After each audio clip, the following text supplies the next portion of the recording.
News, सच जरूरी है। दर्शकों नमस्कार, मैं हूं आपके साथ रोशनी और ये है MNS न्यूज नेटवर्क और आप देख रहे हैं MNS न्यूज टीवी। आइए देखते हैं आज की कुछ खास खबरें। पिछले कई सालों से राजनीतिक संघर्ष में चल रहे दादा परिवार के दो गुटों में आखिरकार सुलह हो गई है।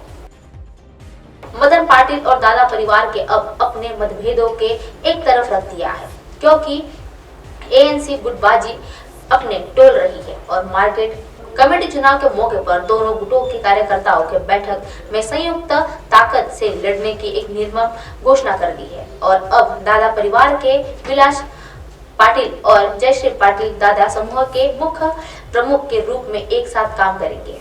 सांगली कृषि उपज मंडी के एक समिति चुनाव के अवसर पर आज दादा साहेब फाव ने दादा परिवार के स्वाभाविक कार्यकर्ताओं के एवं आकांक्षियों की बैठक हुई है और विशाल पाटिल, जयश्री पाटिल, डिप्टी मेयर उमेश पाटिल, नेता प्रतीक्षा पाटिल, संजय मेघे और वरिष्ठ नेता PL राजपूत और सिकंदर जमादार, पार्षद संतोष पाटिल, मनोज सरगत, युवा नेता संग्राम पाटिल और विकास बोंद्रे, आनंद लेंगरे, सुभाष यादव मौजूद थे। और इस बैठक में कार्यकर्ताओं ने पढ़ा कि यह कैसे गुटबाजी के दादा परिवार के नुकसान हुआ है और साथ ही कार्यकर्ताओं के दादा घराना के एकजुट नहीं होने पर बड़े नुकसान की आशंका भी जताई गई थी। इस बैठक में कार्यकर्ताओं ने मार्केट कमेटी के चुनाव अलग अलग गुटों में न लड़ने का एक निर्णय लिया है और इस बैठक में कार्यकर्ताओं के मूड को देखते हुए विशाल पाटिल और जयश्री पाटिल ने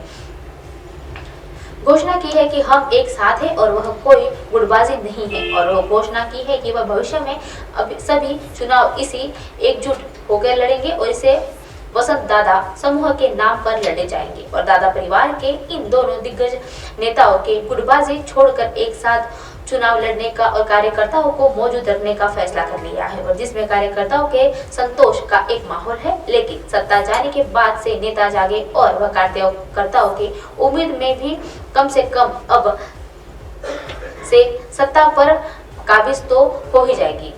सोलापुर शहर जिले में वर्षा, बेमौसम बारिश से बेहाल है किसान। सोलापुर शहर जिले में भारी बेमौसम बारिश हुई है। सोलापुर शहर में सुबह ही भारी बारिश को देखने को मिली है।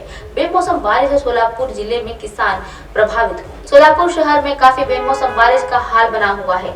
मौसम के एक विभाग में सोलापुर जिले में ऑरेंज अलर्ट भी जारी कर दिया गया है और जिले में सोलापुर शहर के बादल छाए हुए हैं और सोलापुर जिले में ग्रामीण इलाकों में बेमौसम बारिश के किसानों के फसल को भी काफी नुकसान झेलने को मिला है। बाला साहेब के हिंदुत्व को उद्धव ठाकरे, गिरीश महाजन ने लपेटे में रखा है। चंद्रकांत पाटिल ने अपनी राय व्यक्त की है और उद्धव बाला साहेब ठाकरे के उप मुख्यमंत्री देवेंद्र फडणवीस पर एक फर्ज शब्द का इस्तेमाल किया हुआ है। चंद्रकांत पाटिल ने अपनी राय व्यक्त की थी और उद्धव ठाकरे को माफी मांगने चाहिए ऐसा कहा था और मामले को समाप्त करना चाहिए, जबकि गिरीश महाजन अपनी साथ व्यक्त कर रहे हैं और उनकी राय व्यक्त की है। और चंद्रकांत पाटिल ने भी यह राय व्यक्त की है कि उन्होंने जवाब दिया है कि उन्होंने इस बारे में निश्चित रूप में सोचना चाहिए। यह एक दिन की बात है जब यह 10वीं की बात नहीं है और इस मुद्दे पर बात रखना ठीक नहीं है। आखिर यह राजनीति है, आपको अपने उम्मीदवारों को नामांकित करने का अधिकार है। एकनाथ शिंदे और उद्धव ठाकरे ने गठबंधन पर ठाकरे के पास क्या हिंदुत्व बचा है। उद्धव ठाकरे के नेतृत्व और हिंदुत्व की पूरी तरह से लपेटे में लिया हुआ है और वे कांग्रेस के करीब आ गए हैं और वह NCP के गोद में बैठ गए हैं और वह MIM का एक सहारा ले रहे हैं। और इसमें सावरकर पर बाला साहेब की क्या राय थी। मणिशंकर अय्यर ने केवल सावरकर के बारे में ही बात की है, जबकि बाला साहेब ठाकरे उन्होंने अपना पैर हटाकर घोटे मार दिया हुआ है और सावरकर ने इस बारे में बयान विचार स्पष्ट कर दिया है। सत्ता की लोग ऐसा कहा था कि स्वर्गीय बाला साहेब हिंदुत्व को लपेटे में रखा हुआ है। संजय सोनिया जी ने मिल जाते हैं और पता नहीं संजय ने क्या कहा है और मिल गए हैं। उद्धव ठाकरे जो आता कोणतं हिंदुत्व राहिलेलं आहे, उद्धव ठाकरेंनी सगळं हिंदुत्व आपलं गुंडाळून टाकलेलं आहे। ते काँग्रेसच्याही बरोबर जाऊन बसलेत, राष्ट्रवादीच्या मांडीवर जाऊन बसलेत, MIM बरोबरही ते त्यांची मदत घेत आहेत। मला वाटतं आता सावरकरांच्या विषयावरच घ्या की तिथे बाळासाहेब ठाकरेंची भूमिका काय होती।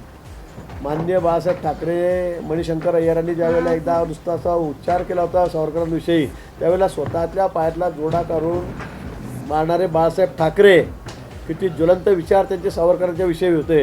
आणि आज उद्धव ठाकरे आहेत की 10 वेळा राहुल गांधी म्हणाले हा म्हणजे सावरकरांच्या विषयी इतकं वाईट बोललेत की त्याचा उच्चार आम्ही करू शकत नाही, पण तरीसुद्धा काहीच नाही, भ्रशब्द काढला नाही. अब आप हमारे चैनल को अपने मोबाइल पर भी देख सकते हैं। मोबाइल ऐप पर देखने के लिए प्ले स्टोर से MNS news TV app download करें। इंस्टा, लिंक, ट्विटर, हाइक्यू, फेसबुक और कई सोशल मीडिया के प्लेटफॉर्म पर हमारा चैनल उपलब्ध है। आप इसे यूट्यूब पर भी देख सकते हैं। आप हमारे चैनल को लाइव भी देख सकते हैं www.mnsnewstv.com पर। फिलहाल वक्त तो चला है दर्शकों ब्रेक का। ब्रेक से लौटने के बाद देखिएगा देश और दुनिया की तमाम खबरें। बने रहिए MNS न्यूज पर। नमस्कार।